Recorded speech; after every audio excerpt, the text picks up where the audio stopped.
स्तम्भको उद्घाटन गर्नुहुने कार्यक्रम छ। 6 वर्षमा भत्किएको धरहरा यथावत राखी नजिकै अर्को धरहरा बनेको छ।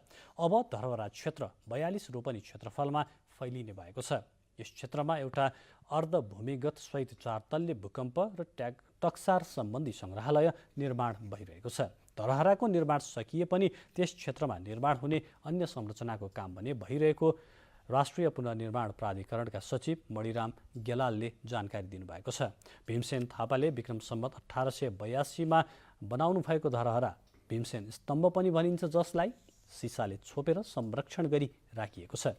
विक्रम सम्वत 2074 कार्तिक 27 गते मन्त्री परिषद बैठकले धरहरा पुनर्निर्माणको जिम्मेवारी राष्ट्रिय पुनर्निर्माण प्राधिकरणलाई दिने निर्णय गरेको थियो।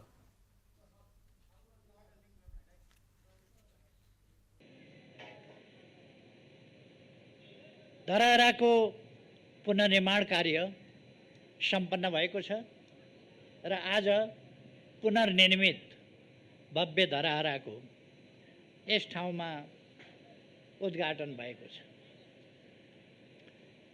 यति बेला यस घडीमा म धरहराको पुनर्निर्माण सम्पन्न भएको र पुनर्निर्मित धरहराको 20औं तल्लाबाट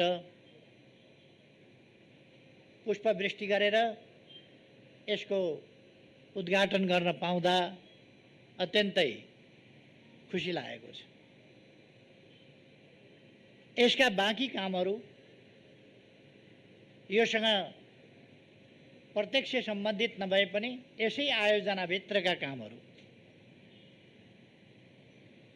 सकेसम्म छिटै सफलतापूर्वक सम्पन्न गर्न म सम्बद्ध सबै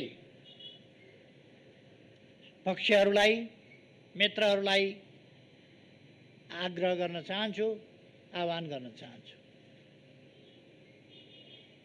यो निर्माण गर्ने काममा डिजाइनका कामदेखि लिएर यसको हरेक पाइला पाइलामा निरीक्षण गर्ने कामदेखि लिएर यसको समग्र निरीक्षण सुपरिवेक्षणका कामहरू गर्दै यो सफलताका बिन्दुसम्म ल्याइ पुर्याउने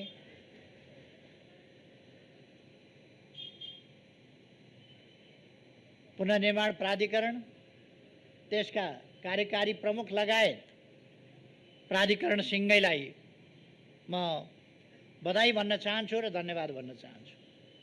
त्यसै गरी यसमा क्रियाशील रहनुहुने सम्पूर्ण इन्जिनियरहरू र अरू तमाम व्यक्तिहरू जसले दुःख मेहनत गरेर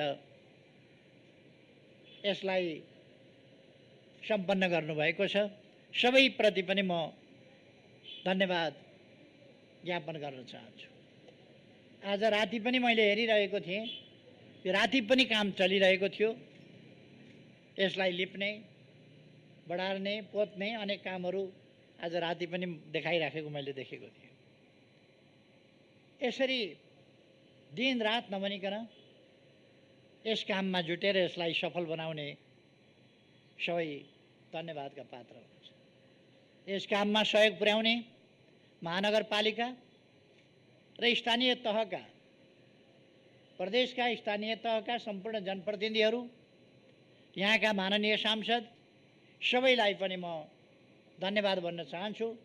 उहाँहरूले अत्यन्तै राम्रो सकारात्मक योगदान गर्नुभएको छ। यो एउटा अत्यन्तै महत्त्वपूर्ण ऐतिहासिक काम हो। हाम्रो इतिहास, हाम्रो गौरव, यो गौरवको रूपमा नै यहाँ स्थापना गरिएको थियो र यस गौरवलाई प्रकृतिले पटक पटक ध्वस्त बनायो। पटक पटक यो पुनर्निर्माण पनि भयो। तर त्यति बेलाको प्रविधि त्यस्तै प्रकारको थियो र हामीले देखिहाल्यौँ। 72 साल वैशाख 12 गते एउटा त्रासदीपूर्ण र विनाशकारी भूकम्पले यसलाई फेरि डढायो। अघि नै हामीले सुन्यौँ यस सन्दर्भमा यो ढल्नुसँगै लगभग 5 दर्जन मानिसहरूको ज्यान गएको छ। म उहाँहरूलाई स्मरण गर्दै अहिले पनि फेरि एकपल्ट श्रद्धासुमन अर्पण गर्न चाहन्छु। त्यति बेला त्यस दुर्घटनामा परेर पनि बाँच्न सबल भएकी चेलीलाई भर्खरै हामीले सम्मान गरेका छौँ।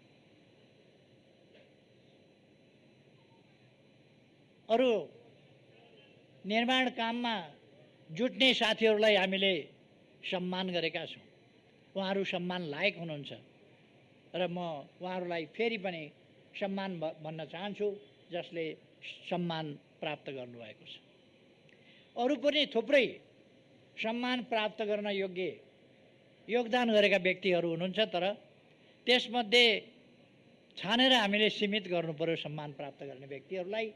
स्वाभाविक हो कि सबैलाई सम्मान गर्न सम्भव पनि भएन र त्यसमध्ये अग्रणी भूमिका खेल्नेहरूलाई हामीले सम्मान अर्पण गरेका छौँ।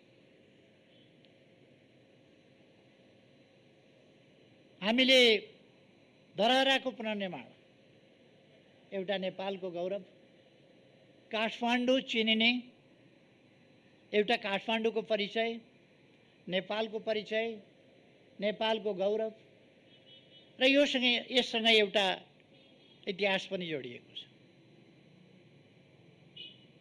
यसरी हामीले यसलाई ढलिरहन दिनु हुँदैन थियो र यसमा यद्यपि मैले 72 साल फागुन 4 गते सुरु गरेको मै बनाउँछु मेरो धरहरा अभियान अन्तर्गत हरेक नागरिकले आफ्नो तर्फबाट गर्ने योगदानबाट नै हामी धरहरा बनाउँछौँ भन्ने अभियान थालेको थिएँ। तर त्यो अभियान त्यस रूपमा अगाडि जान सकेन। त्यसका कारणहरूतर्फ म जान चाहन्न, तर जान सकेन। तर पनि फेरि हामीले अर्को अभियान सञ्चालन गर्नु पर्यो, तर त्यो अभियानको अंश र मात्रा यसमा जोडिएको छ। अर्थात् त्यस अभियान अन्तर्गत तत्कालै मैले घोषणा गर्ने बित्तिकै केही व्यक्तिहरूले सहयोग गर्नुभएको थियो। त्यसै स्थानमै सहयोग गर्नुभएको थियो र मैले अहिले नाम बिर्सेँ, उहाँले बताउनु भएको थियो। उहाँले तत्काल 1000 रुपियाँ दिएर सुरु गर्नुभएको थियो, एकजना व्यक्ति त्यहाँ उपस्थित भएको सर्वसाधारणले। त्यहाँबाट त्यसको अभियानको सुरु भएको थियो र सायद 36 करोड जति रुपियाँ त्यसमा उठ्यो होला। 24 करोड रकम उठेको रहेछ। जे होस्, देशभित्र र बाहिर रहेका थुप्रै नेपालीहरूको 24 करोड यसमा सहयोग पनि परेको छ। अर्थात् जनताका विभिन्न सहयोगका सहभागिताका आयामहरू छन् यसमा, भावनाका आयामहरू छन् यसमा। अघि नै साथीहरूले भन्नुभयो, हामीलाई किन धरहरा भाँचिँदा मन भाँचिन्छ, धरहरा ढल्दा किन हामी आफै ढले जस्तो लाग्छ र धरहराको भग्नावशेष हेर्दा आफ्नो इतिहास नै एउटा खण्डहर भएको जस्तो लाग्छ र किन हामी धरहरा उठ्दा आफै फेरि बौरिएर उठे जस्तो लाग्छ। यो हाम्रो भावनासँग जोडिएको छ, हाम्रो गौरवसँग जोडिएको छ, हाम्रो अतीत र इतिहाससँग जोडिएको छ। त्यसै कारण यसलाई उस्तै देखिने गरी हाम्रो नारा नै थियो, अझ राम्रो बनाउने, बिल्ड बेटर। त्यो नारा हाम्रो थियो, अझ राम्रो बनाउने। र मैले पुनर्निर्माणका कामहरूमा अथवा निर्माणका कामहरूमा भन्ने गरेको छु, भरसक हाम्रो इतिहास झल्कियोस्, हाम्रो विगतको गौरव झल्कियोस् र आजको आधुनिकता पनि टल्कियोस्। इतिहास झल्किने, आधुनिकता टल्किने, त्यस प्रकारको धरहरा र आधुनिक सामग्रीहरू प्रयोग गरेर अब नभत्किने खालको धरहरा। त्यसका लागि सुरुदेखि नै यसको क्षेत्रफल कति हुनुपर्छ, यसको जग कसरी निर्माण गर्नुपर्छ देखि लिएर मैले एउटा अवधारणा प्रस्तुत गरेँ र मलाई खुसी लागेको छ। त्यस अवधारणालाई, यसको बेसमेन्ट सम्बन्धी अवधारणा, अरू कुराहरू सम्बन्धी अवधारणा, यसको क्षेत्रफल सम्बन्धी अवधारणा, सुन्धारा सम्बन्धी अवधारणा, गाडीको पार्किङ सम्बन्धी अवधारणा र यो पुरानोलाई संरक्षण गर्ने, भग्नावशेषलाई संरक्षण गर्ने कसरी भन्ने कुराको अवधारणा, ती सब कुराहरू मैले अगाडि बढाएको थिएँ र त्यसलाई पुरातत्व विभाग लगायत डिजाइनरहरूले ती सबै कुराहरूलाई ध्यानमा राखेर गरिदिनु भयो। त्यसकारण मलाई अत्यन्तै खुसी लागेको छ कि ती अवधारणाहरू अनुरूप नै हामी अगाडि बढ्न सक्यौँ। त्यसले गर्दा भव्य धरहरा, बलियो धरहरा, सुन्दर र आकर्षक तर मजबुत धरहरा। पहिलेको धरहरा भन्दा यो 22 मिटर, यो पछिल्लो होइन, पहिले निर्माण गर्दा सुरुमा 11 तले हुँदाखेरि जति थियो 62.88 मिटरको थियो त्यस बेला। तर 62.88 मिटरको ठाउँमा अहिले कति 83 दशमलव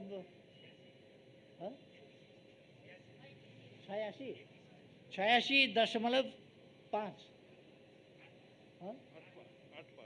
85 हो 86.85 मिटरको 61.88 मिटरको ठाउँमा अहिले 86.85 मिटरको अथवा 22 मिटर, पहिलेको भन्दा 22 हो भने 24 मिटर अल्गो भएछ हैन।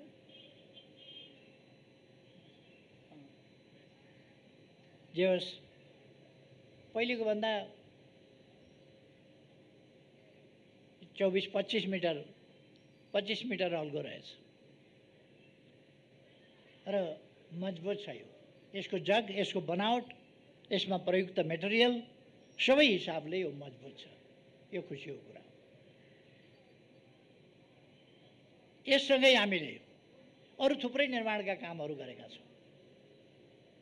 अहिले भर्खर हामीले वृत्तचित्रमा हेऱ्यौँ, रानी पोखरीको निर्माण भएको छ। त्यो सम्पन्न भइकन उद्घाटन भइसकेको छ। हामीले दरबार हाई स्कुल, नेपाली सेनाको प्रधान कार्यालय आदि कुराहरू पनि यस बीचमा निर्माण भएका छन्, जो वृत्तचित्रमा पनि अत्यन्त भव्यताका साथ हामीले हेऱ्यौँ। दशरथ रङ्गशालाको पुनर्निर्माण भएको छ र भव्य रङ्गशाला पनि हामीले हेऱ्यौँ। यसरी मैले माथिबाट पनि घुमेर हेरेँ, अत्यन्तै भव्य दृश्य देखिन्छ र त्यो त्यति उचाइमा भएको हुनाले तीव्र वेगका साथ, यहाँ जस्तो होइन, यहाँ हावा चलेको छैन, हल्का हावा चल्या होला, तर माथि धेरै वेगका साथ हावा चलेको छ। किनभने त्यो त्यति उचाइमा छ, जसले गर्दा त्यहाँ वेगका साथ हावा चल्छ, जसलाई कुनै चिजले पनि छेकेको छैन। मलाई अलिअलि आइफल टावर चढ्दाको स्मरण भयो। आइफल टावर चढ्दा माथि पुगेपछि उदम हावा चल्छ। यसमा पनि मान्छेले जहिलेसुकै जस्तोसुकै गर्मीको मौसममा चढ्यो भने पनि त्यहाँको चिसो हावाले बेग्लै प्रकारको आनन्द दिने गरी यो निर्माण भएको छ। पुनर्निर्माणका अनेक कामहरू हामीले असाधारण ढङ्गले व्यक्तिगत आवासहरू निर्माण गरेका छौँ, स्कुलहरू, अस्पतालहरू निर्माण गरेका छौँ, अरू कामहरू भएका छन्। र यस बीचमा यी 3 वर्षहरू नेपालको इतिहासमा विकासको तीव्र गतिको एउटा रफ्तारको र त्यसै अनुसारको परिवर्तनको यो अवधि रह्यो। यी 3 वर्षहरूको अवधि रह्यो। यो अवधि पुनर्निर्माणको अवधि, निर्माणको अवधि, विकासको अवधि, परिवर्तनको अवधि, थुप्रै पक्षहरूमा, थुप्रै क्षेत्रहरूमा यो विकासको अवधि रहेको छ। यति बेला म कोभिड-19ले हामीलाई अगाडिदेखि नै थिलथिले आउँदै लग्यो। गएको वर्ष पूर्ण रूपमा हामी कोभिड-19बाट हाम्रो सामाजिक जनजीवन, हाम्रो अर्थतन्त्र र हाम्रा विकास निर्माणका कामहरू, पुनर्निर्माणका कामहरूमा समेत गत वर्ष प्रतिकूल असर पर्यो। तर पनि हामीले हिम्मत हारेनौँ। कोभिडकै बिचमा कामलाई तीव्रता दियौँ। रानी पोखरी निर्माण भयो, अरू कामहरू सम्पन्न भए, धरहरा सम्पन्न भयो कोभिडकै बिचमा। अर्थात् कोभिड भयो भनेर हामी निराश भएर बसेनौँ। कोभिडको सम्बन्धमा अपनाउनु पर्ने सतर्कता अपनाउँदै हामीले निर्माणका कामहरूलाई अगाडि बढायौँ। यति बेला म त्यस त्रासदीपूर्ण दुर्घटनाबाट नेपालभरिमा जुन क्षति भयो त्यो अत्यन्तै दुःखद छ। यहाँ क्षति भएको छ, धेरैको जीवन गएको छ। त्यस सन्दर्भमा यहाँ धरहरा ढलेकोबाट त्यससँग सम्बन्धित दुर्घटनामा जीवन गुमाएका परिवारहरूलाई यहाँ सिर्जना हुने जब अपर्च्युनिटिज, कामका अवसरहरू जो यससँग सम्बन्धित, यहाँ पार्किङ छ, यहाँ गार्डन छ, यहाँ अरू चिज छन्, यहाँ धरहरा छ, यसमा सिर्जना हुने अवसरहरू र यसले यहाँ हुनेमा प्राथमिकताका साथ जसको निधन भएको छ यहाँ तिनका परिवारहरूलाई एकजना परिवार कमसेकम एउटा सदस्यबाट एकजनालाई प्राथमिकताका साथ रोजगारी उपलब्ध गराइनेछ। र हामी बाँचेकाहरूलाई हामीले सम्मानित गरेका छौँ, सम्मानित गर्नेछौँ।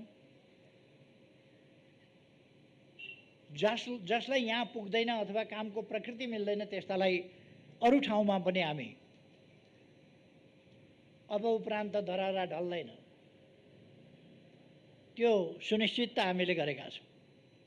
त्यसकारण यो अन्तिमपल्ट धरहरा जुन ढल्यो त्यसबाट भएको क्षतिको सम्बन्धमा हामी अलिकति बढी संवेदनशील पनि छौँ र धरहराको मात्रै पुनर्निर्माण होइन, धरहराबाट जुन क्षति भयो त्यसको पनि पुनरुत्थान, त्यतापट्टि पनि हामीले ध्यान दिनेछौँ भन्ने कुरा म यहाँ राख्न चाहन्छु। अब म धेरै कुराहरू भन्नुभन्दा पनि समृद्ध नेपाल, सुखी नेपाली बनाउने हाम्रो राष्ट्रिय आकांक्षा, हामी देशलाई एउटा सुशासनयुक्त, आधुनिक, विकसित, अत्यन्तै सभ्य, सम्भ्रान्त, आकर्षक, सुन्दर, विकसित देशको रूपमा बनाउन चाहन्छौँ, विकास गर्न चाहन्छौँ र त्यो समृद्धि जनतालाई उपलब्धिहरूको हिस्सेदारी पनि समुचित ढङ्गले उपलब्ध गराउने गरी, कोही पनि भोकै नपर्ने गरी, कोही पनि भोकमरीमा परे भन्ने स्थिति नहुने गरी नेपाललाई विकसित गर्छौँ। यस बीचमा हामीले सडकभरि देखिने बालबालिकाहरू, सडक बालबालिकाहरू, त्यो सडक बालबालिका सडकमा देखिने स्थितिलाई अन्त्य गरेका छौँ र अन्त्य गर्दै जानेछौँ। मैले भनेको छु काठमाडौँका सडकभरि सहयोगापक्षी मानवहरू देखा पर्थे, अहिले देखा पर्दैनन्। देखा परे भने उनीहरूको हामी बन्दोबस्त गर्छौँ।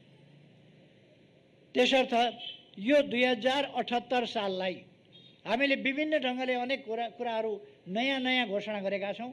2078 साल सडक बालबालिका मुक्त, सडक सहयोगापक्षी मानव मुक्त र सडक भिखारी मुक्त नेपाल हुनेछ। सिँगै नेपाललाई हामी 78 सालभित्र सडक बालबालिका मुक्त, भिखारी मुक्त र सहयोगापेक्षी मानव मुक्त, कोही पनि अलपत्र हुन पाउँदैन यहाँ, किनभने यहाँ अभिभावकत्व लिने सरकार छ। जो दुखी छ, जो गरिब छ, उसको दुःख, उसको गरिबी, उसका समस्याहरू समाधान गर्ने सरकार छ। यति बेला म नेपाली जनतालाई, सम्पूर्ण दिदीबहिनी दाजुभाइहरूलाई आग्रह गर्न चाहन्छु, देश हामीले बनाउने हो। हामीले बनाउने हो देश र हामी बनाउन सक्छौँ। हामी सहयोगापेक्षी भएर बस्ने होइन, हामी कर्मठ भएर बस्ने हो। नेपाली जाति भिखमङ्गा हुन सक्दैन। दान गर्ने दाता जाति हो, भिखमङ्गा होइन। त्यसकारण यसलाई दाताको हैसियतमा उठाउन हामीले आफ्नो ठाउँबाट प्रयास गर्न जरुरी छ। हामीले हाम्रो देशलाई सम्पन्न र एउटा दाता राष्ट्रको रूपमा, अहिले त हामी दाता कहाँ भेटिएला भनेर सहयोगको अपेक्षा गर्ने अवस्थामा छौँ। यस अवस्थालाई हामीले फेर्नुपर्छ। हामीसँग स्रोतहरू छन्, हामीसँग खनिजहरू छन्, हामीसँग उर्वर जमिन छ, हामीसँग नदीनालाहरू छन्, हामीसँग हिमाल छ, हामीसँग पहाडहरू छन्, हामीसँग उपत्यकाहरू छन्, हामीसँग तराई छ, हामीसँग भौगोलिक विविधता छ, जैविक विविधता छ, वनस्पतीय विविधता छ। यो साधारण कुरो होइन। हामीले विविधता अनुरूपका उत्पादनहरू गर्न सक्छौँ। हामी खाद्य वस्तुहरूको उत्पादन, आवश्यक उपभोग्य सामग्रीहरूको उत्पादन गर्न सक्दछौँ। त्यसका लागि चाहिने कच्चा पदार्थ हामी आफ्नै देशमा पाएसम्म आफ्नै देशको उत्खनन गर्छौँ, प्रशोधन गर्छौँ र त्यसलाई कच्चा पदार्थको रूपमा अगाडि बढाउँछौँ। हामीले तेल खानीको अन्वेषण गरिरहेका छौँ। हामी फलाम खानीको अन्वेषण गरेर अब फलाम खानी सुरु गर्ने दिशामा अगाडि बढिरहेका छौँ। त्यसो गरेपछि हामीसँग आइरन एन्ड स्टिल, त्यसको लागि बाहिर जानु पर्दैन। हामी अरू अटोमोबाइल्स आदिका फ्याक्ट्रीहरू, इलेक्ट्रोनिक गुड्स, त्यसका निम्तिका सामग्रीहरू आफै उत्पादन गर्न सक्छौँ। त्यसै कारण हामी अब विभिन्न चिजहरू आफ्नै देशमा, रासायनिक मल आफ्नै देशमा, इलेक्ट्रिक गाडी आफ्नै देशमा, लगायतका चिजहरू, अरू मेसिनरी सामानहरू, यो हामीले प्रयोग गर्नै पर्ने भएपछि मोबाइल किन आफै उत्पादन नगर्ने, कम्प्युटर किन आफै उत्पादन नगर्ने, टेलिभिजन हेर्नै पर्ने भएपछि टेलिभिजन हामीले किन आफै उत्पादन नगर्ने। जे चिज हामीलाई चाहिन्छ ती चिजहरू हामी आफैले उत्पादन गर्नुपर्छ। हामी उत्पादक हुनुपर्दछ, उपभोक्ता मात्रै होइन। अहिलेसम्म हाम्रो ट्रेन्ड उपभोक्तावाला ट्रेन्ड छ। हामी जे पनि उपभोक्ताको रूपमा उपभोग गर्छौँ, बाहिरबाट आयात गर्छौँ, दुःखले कमाएको पैसा बाहिर पठाउँछौँ, अरूको बजार बन्छौँ, आफ्नो सामान उत्पादन गर्न सक्दैनौँ। यो स्थितिको अन्त्य गर्नुपर्छ। यो स्थितिको अन्त्य गर्नका लागि नै सरकार लागेको छ र यसका नतिजाहरू देखा पर्न थालेका छन्। हरेक क्षेत्रमा अत्यन्तै तीव्र गतिका साथ काम गरिरहेका छौँ। आज बिहान मात्रै हामीले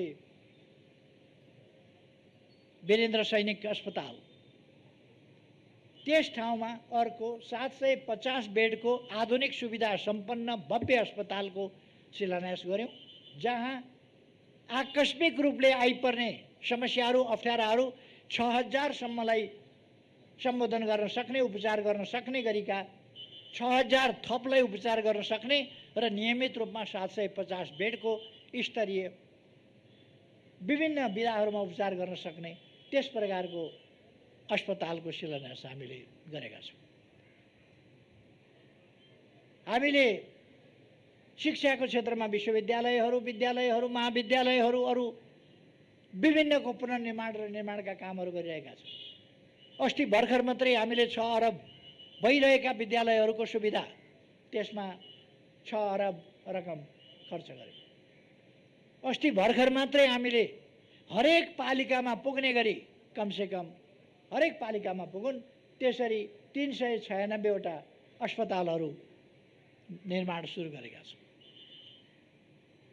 साना अस्पतालहरू, खास गरी 5 शय्यादेखि 10 र 15 शय्याका अस्पतालहरू, ताकि ती प्रारम्भिक सुविधाहरू, प्राथमिक उपचारका सुविधाहरू आदि कुराहरू ती ठाउँहरूमा पुगुन्, डाक्टर सहितको सुविधा त्यहाँ उपलब्ध हुन सकोस्, यसका लागि हामीले कामहरू सुरु गरेका छौँ। अहिले हामीले गरेका विकासका कामहरू, हामीले गरेका नयाँ नयाँ कुराहरू, नयाँ नयाँ चिजहरू के हामीले गऱ्यौँ त्यो सबैको फेरिस्त अहिले म यहाँ प्रस्तुत गर्न लागिरहेको छैन। तर हामी एउटा मात्रै होइन, एक क्षेत्रमा मात्रै होइन, अनेक क्षेत्रमा बाटा घाटा, पुल, पूर्वाधार, विद्युत, खानेपानी यहाँहरूलाई थाहा छ। अहिले काठमाडौँमा 17 करोड लिटर मेलम्चीको पानी सप्लाई हुने गरेको छ र हामीले यस बीचमा छिटोभन्दा छिटो काठमाडौँमा मेलम्चीको पानी ल्याइपुर्याउन, धारामा बाँड्नका लागि धेरै मेहनत गर्नु पर्यो र त्यसको फलस्वरूप काठमाडौँमा पानी वितरण भएको छ। मान्छेहरूले भयावह चित्रण गर्ने गर्थे, मेलम्चीको पानी आउने बित्तिकै भयावह स्थिति हुनेछ, ठुला दुर्घटना हुनेछन्, पाइपहरू पटापट फुट्नेछन्, अनेकतिरबाट भयावह स्थिति सिर्जना हुनेछ आदि इत्यादि आतंक मान्छेहरूलाई यस्तो पारिदिएको थियो कि वर्षक मेलम्चीको पानी नआए हुन्थ्यो कि क्या हो, मेलम्चीको पानी आयो भने त विनाश गर्छ कि क्या हो, कुनै विनाश गर्दैन। त्यो सबै हेरेर, आकलन गरेर, त्यसको परीक्षण गरेर, प्रयोग गरेर अनि मात्रै वितरण गरिएको छ। अब थप आयोजनाहरू हामी यारी र लार्केबाट 17 करोड लिटरका 2टा थप आयोजनाहरू छिटै प्रारम्भ गर्दैछौँ। तराईका सिँचाइका कामहरू, भेरी बबई डाइभर्सनका काम, सुनकोशी मरिन डाइभर्सनका काम, यी कामहरू अगाडि बढिरहेका छन्। अर्थात् यस्ता थुप्रै विकास निर्माणका काम भएका छन् जसमा मैले धेरै केही भन्नुपर्ला जस्तो लाग्छ। त्यसकारण आज यो धरहरा, पुनर्निर्मित धरहरा उद्घाटन गरेर धरहराको फेदमा हामी, पुनर्निर्मित धरहरा, भव्य धरहराको फेदमा हामी यो कार्यक्रम मनाइरहेका छौँ। यति बेला म काठमाडौँवासी र सम्पूर्ण नेपाली दाजुभाइ दिदीबहिनीहरूको जुन गर्वानुभूति छ, खुसियाली छ, त्यसमा सरिक हुन चाहन्छु। आज अवश्य नै काठमाडौँवासीहरूले यस खुसियालीमा दीपावली गर्नुहुनेछ भन्ने मैले विश्वास लिएको छु। कमसेकम हामी आफ्ना घरमा दीपावली गर्न सक्छौँ। दीपावली गरौँ भन्ने आग्रह गर्न चाहन्छु। यो खुसीको क्षण हो। आज अर्को एउटा ऐतिहासिक दिन हो। दरबार हत्याकाण्डपछि फेरि बनेको निरङ्कुश राजतन्त्र, त्यसले जनताका अधिकारहरू खोसेर एउटा निरङ्कुश अन्धकार युगतिर नेपाललाई फर्काउन खोजेको थियो। नेपाली जनताका सचेत प्रयासले आजकै दिन 15 वर्ष अगाडि 63 साल